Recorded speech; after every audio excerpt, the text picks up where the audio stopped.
साल 1947 में जब आजाद भारत ने आंखें खोली, तब उसके सामने उम्मीदों का सवेरा भी था और बंटवारे के दंश का काला साया भी। भारत चुनौतियों पर भरे सफर का आगाज करने को तैयार था। चुनौतियां सामाजिक भी, चुनौतियां आर्थिक भी, क्योंकि ब्रिटिश हुकूमत ने देश के संसाधनों पर कब्जा कर देश को अंदर ही अंदर खोखला कर दिया था और आजादी के बाद भी भारत को मिला खाली खजाना। फिर भी देश ने हार नहीं मानी और आर्थिक सीढ़ियों पर कदम बढ़ाने लगा। आजादी के 7 दशक बाद आर्थिक रफ्तार पर नजर डालें, उसमें कई उतार चढ़ाव आए हैं। बावजूद इसके देश की अर्थव्यवस्था अपने वतन के भरोसे पर अडिग है और दुनिया भर की नजरें भारत की अर्थव्यवस्था पर टिकी हैं। महाशक्तियां हिंदुस्तान के साथ कदम ताल करने को बेताब हैं। तो इसकी सबसे बड़ी वजह सबसे बड़े लोकतंत्र की आर्थिक ताकत है। देश का खजाना और उससे जुड़ी 125 करोड़ देशवासियों की उम्मीदें, उनका आज और आने वाला कल, सब कुछ बजट पर निर्भर है। देश के अन्नदाता यानी हमारे किसानों की किस्मत से लेकर सरहद पर देश की हिफाजत करने वाली फौज, सबका लेखा जोखा बजट में होता है। बजट से तय होता है कि देश की अगली राह क्या है। पूरे देश के लिए एक एक पूंजी का हिसाब किताब रखता है बजट। ऐसे में ये जानना बेहद दिलचस्प है कि देश का आम बजट कैसे तैयार होता है, कैसे इतने बड़े देश के एक एक विभाग का लेखा जोखा तैयार किया जाता है, क्यों बजट से पहले वित्त मंत्रालय के आला अफसर खुफिया एजेंसियों के रडार पर होते हैं। सबसे सीक्रेट रेड ब्रीफ केस का राज क्या है। बजट की इनसाइड स्टोरी किसी फिल्मी स्क्रिप्ट से कम नहीं होती।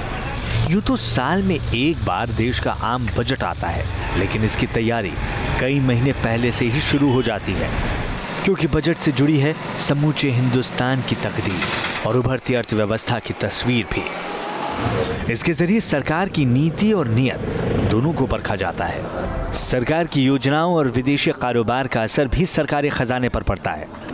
ये तो रही सरकार को मिलने वाले पैसों की बात। इन्हीं पैसों से सरकार तय करती है देश की किस्मत। आम बजट का रोड मैप इसी से तैयार किया जाता है।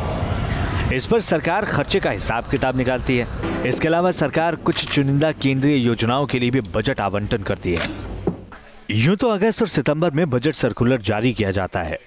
इसमें भारत सरकार और उसके सभी मंत्रालयों से कंटेंट और स्टेटमेंट का पूरा ब्यौरा मांगा जाता है।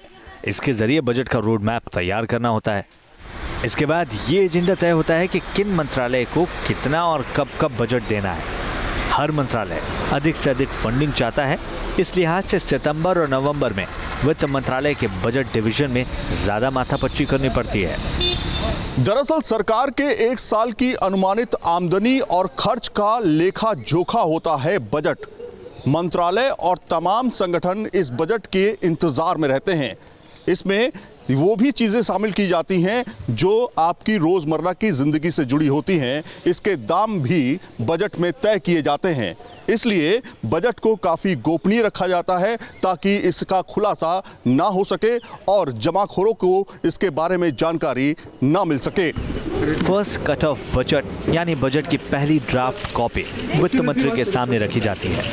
फर्स्ट कट ऑफ बजट का पेपर लाइट ब्लू कलर का होता है। माना जाता है कि black ink light blue paper पर ज्यादा उभर कर सामने आती है। इसके बाद जनवरी में वित्त मंत्री राज्यों और तमाम संगठनों के साथ रायशुमारी करते हैं। वित्त मंत्री सबकी सलाह सुनते हैं, पर उसे बजट में शामिल करने या न करने का अंतिम फैसला उनके पास ही होता है। इस दौरान वित्त मंत्रालय में गहमागहमी ज्यादा होती है। अटकलों का बाजार गर्म रहता है कि टैक्स में कितनी रियायत मिलेगी या फिर सरकार किन किन योजनाओं को बढ़ाएगी। आपको जानकर यह हैरानी होगी कि बजट की प्रिंटिंग और उसकी गोपनीयता को बनाए रखने के लिए कड़ा पहरा रहता है। खुफिया एजेंसियों के साथ साथ स्पाइंग दस्ता हर हरकत पर पैनी नजर रखता है। वित्त मंत्रालय के top officials, expert, printing technician और स्टेनोग्राफर्स नॉर्थ ब्लॉक में एक तरह से कैद होते हैं और आखिरी 7 दिनों में तो बाहरी दुनिया से एकदम कट जाते हैं।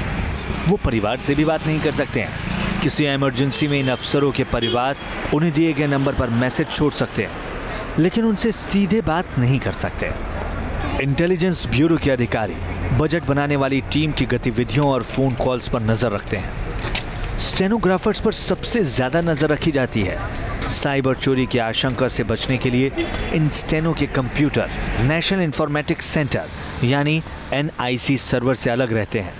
एक powerful mobile jammer north block में कॉल्स को ब्लॉक करने और जानकारियों के लीक होने से बचने के लिए इंस्टॉल किया जाता है। बजट आने से पहले वित्त सचिव को जेड सिक्योरिटी के घेरे में रखा जाता है। उनसे हर कोई मुलाकात भी नहीं कर सकता। बजट के दौरान जो छपाई होती है उसमें तमाम टेक्नीशियन और साथ में जो कि अधिकारी होते हैं वो भी इससे जुड़े होते हैं। वो भी करीब एक हफ्ते तक कहीं नहीं जाते। यहाँ तक कि इंटेलिजेंस की पूरी नज़र इन अधिकारियों पर, कर्मचारियों पे होती है और साथ में वो कहीं भी निकल नहीं सकते। यहाँ तक कि फ़ोन पर बात भी नहीं कर सकते, अपने संबंधियों से मिल भी नहीं सकते। वित्त मंत्रालय के बेसमेंट में बजट डॉक्यूमेंट की प्रिंटिंग की जाती है। इस प्रिंटिंग प्रेस में लगभग 100 लोगों को बजट से एक हफ्ते पहले पूरी जांच पड़ताल करके भेजा जाता है। प्रिंटिंग रूम में सिर्फ एक फोन होता है, जिस पर फोन इनकमिंग तो होती है लेकिन आउटगोइंग नहीं, यानी कोई भी शख्स बजट की लाइंस को लीक नहीं कर सकता। लेकिन बजट के प्रिंटिंग से पहले एक खास रस्म अदायगी होती है। जी हाँ, ये है हलवे की रस्म। ये परंपरा लंबे वक्त से चली आ रही है। इसमें एक बड़ी कढ़ाई में हलवा बनाया जाता है और मंत्रालय के पूरे स्टाफ को परोसा जाता है। दरअसल देश में ये मान्यता रही है कि किसी भी शुभ काम का आगाज मीठे से होना चाहिए। लिहाजा वित्त मंत्री देशवासियों के बजट को प्रिंट कराने से पहले अपने महकमे का मुंह मीठा कराते हैं। नॉर्थ ब्लॉक ऑफिस में हलवा बांटकर बजट दस्तावेजों की सफाई की शुरुआत की जाती है। ये एक पुरानी परंपरा है जो कई सालों से चली आ रही है। ये हलवा सेरेमनी कढ़ाई में बनाया गया एक हलवा होता है जिसे सभी कर्मचारियों में बांटा जाता है और ये सभी कर्मचारी अपने घर यानी बजट पेश होने तक अपने घर भी नहीं जा सकते। यहाँ तक कि अपने लोगों से उस दौरान बात भी नहीं कर सकते। काफ़ी गोपनीयता बढ़ती जाती है और इस हलवा सेरेमनी के साथ शुरू हो जाती है कुल मिलाकर बजट की तैयारियां और उसकी प्रिंटिंग। बजट तैयार करना सिर्फ वित्त मंत्रालय का काम नहीं है।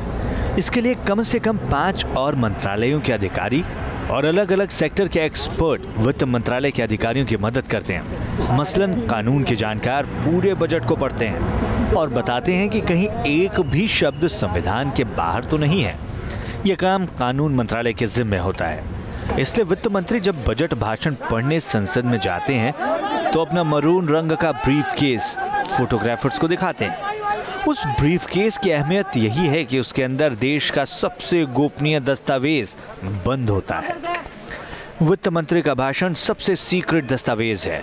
यह बजट आने के 2 दिन पहले देर रात में प्रिंटर्स को सौंपा जाता है। शुरुआत में बजट पेपर्स राष्ट्रपति भवन में प्रिंट होते थे, लेकिन 1950 में बजट लीक हो गया था और प्रिंटिंग वेन्यू मिंटो रोड पर एक प्रेस में ट्रांसफर कर दिया गया था और साल 1980 से बजट नॉर्थ ब्लॉक के बेसमेंट में ही प्रिंट हो रहा है। साल 1955 से लेकर 1966 तक के आम बजट के सभी डॉक्यूमेंट्स हिंदी में प्रिंट किए गए। ये देश के इतिहास में पहला मौका था जब बजट हिंदी में प्रिंट हुआ।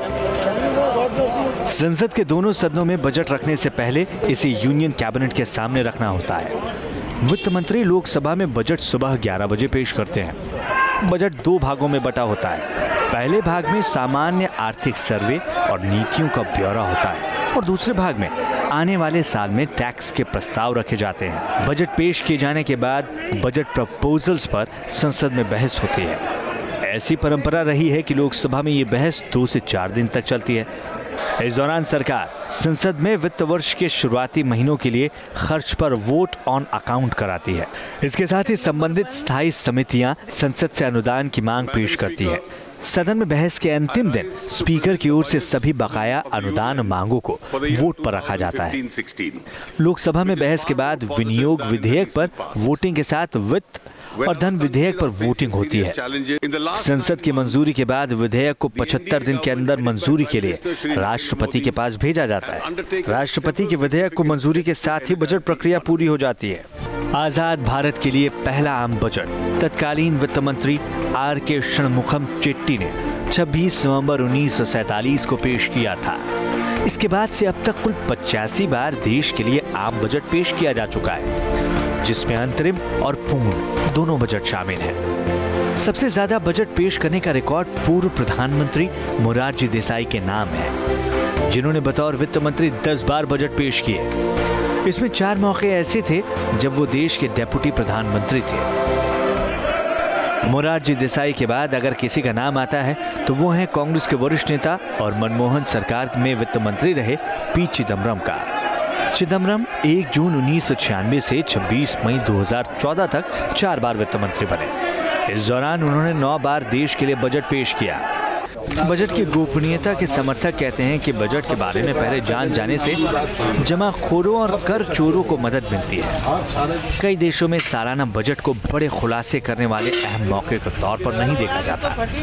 इसे सरकारें साल भर का लेखा जोखा पेश करने और ये बताने के लिए इस्तेमाल करती हैं कि अगले साल कहां और किस तरह वो पैसा खर्च करना चाहती है। लेकिन कब, क्या और कहां खर्च करना है, इसका फैसला साल के किसी भी वक्त हो सकता है। Team news nation.